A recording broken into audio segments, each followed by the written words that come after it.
With Madden 27 a little over a week away, it's time to talk about some things that are still going to be missing for the game. Sure, we know about all the new features, we've seen some gameplay, we know what's coming to franchise mode, but there are still a few big things left on the list that people have been asking about for years that still won't be in the game, and you might not know about it. And for some people, these features are make or break. They won't buy the game if they don't have these specific things that they've been waiting for. Now, one thing I am happy about is I've been making this video for about 8 or so years now, and a lot of things that I used to put in these videos are in the game now, which is pretty cool to see. They've brought back a lot of features that we asked about for many years. I mean, there was a time when we were asking for things like assistant coaches in franchise mode, a halftime show, multiple different presentation packages and scoreboards for the different games. Heck, things like referees, which went away for a while and then eventually came back. We were missing create a team for many years, and I put that in my video every single year until they eventually put it back in the game in 25. So while the list has gotten much shorter over the years, there are still a few big things left that we need to cross off the list, and that's what this video is about.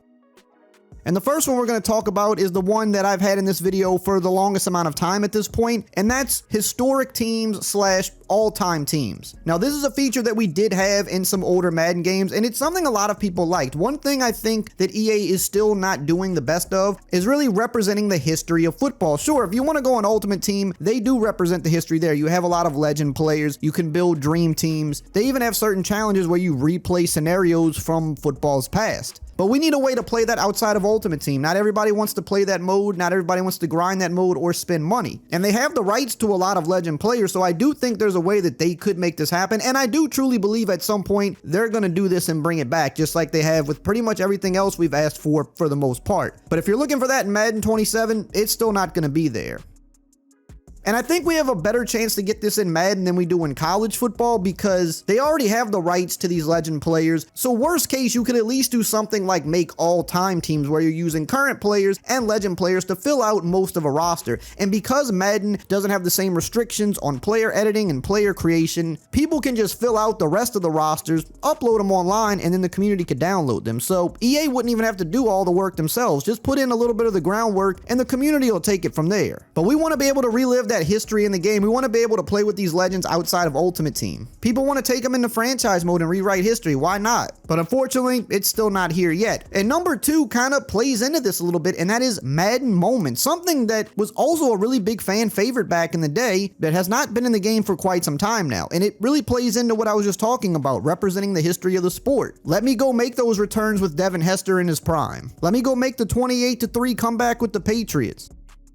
Let me relive that history through Madden Moments. And I think if you're able to do the all-time teams or do some historic teams, put those legends in the game outside of Ultimate Team, you can also add Madden Moments with that because you'd already kind of have that stuff implemented. You'd have some of those rosters. We know some of the players will be generic. Football teams have really big rosters, so I don't think anybody's expecting you to license 50 players or even 22 starters for 50 different teams. But give us the most important players. Let us create the rest of them. But give us those moments where we can go relive history. Another thing I think would be cool that goes along with this is something that 2K has done in a lot of their games with basketball and wrestling over the years is have some kind of a showcase. Maybe every year you take a legend player and you play through moments of their career the same way in 2K you would have the Jordan Challenge or the Kobe Challenge, or in WWE 2K they would have a different wrestler like CM Punk or something and you would go play through their career. I think that would also be cool and kind of goes hand in hand with these moments. And I do think it would actually get new people interested in the game too because it's something new to try out. Now, number 3 is something else that has been on this list for quite some time, and that's fully customizable contracts. Now, I will say this year they finally did rework contracts, and there is a lot more freedom there than what we've had before. I think they've kind of got us half the way there, which is good. I'm liking that they're doing that, but it's still not fully customizable the way the true franchise mode hardcore players want.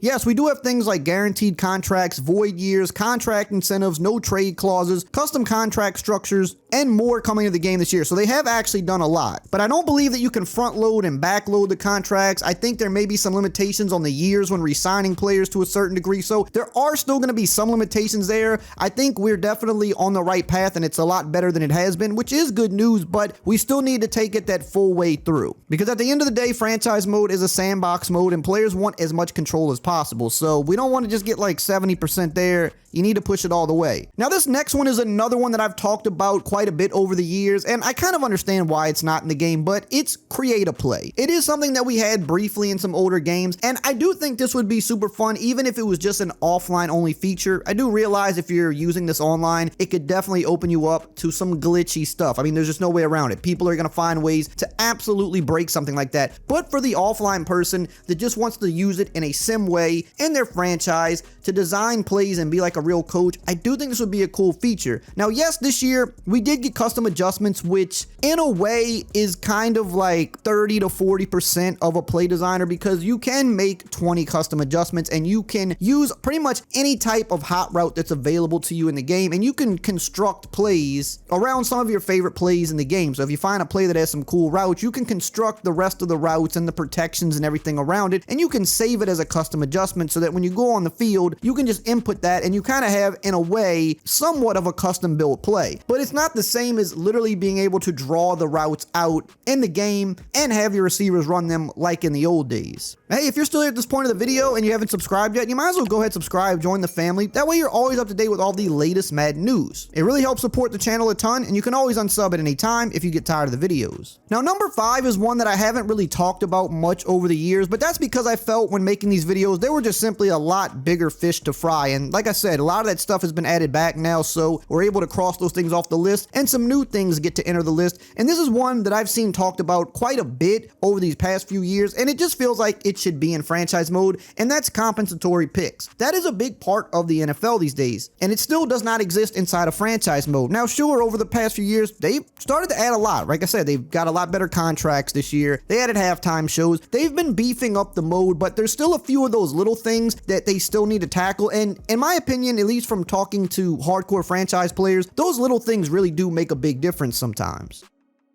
Now, they did do some work with franchise tags and transition tags this year. There is a non-exclusive franchise tag which allows other teams to make offers on your player, and you'll receive 2 first-round picks as compensation. But you don't have those true compensatory picks if you lose a player in free agency. And I'm pretty sure these are going to come at some point in the near future, just based on the other things that they've been doing for franchise over the past 3 years. But if you're looking for them in Madden 27, they're not going to be there just yet. Now, if you want to know everything about franchise mode for this year's Madden 27, make sure you check out this important video right here on the screen.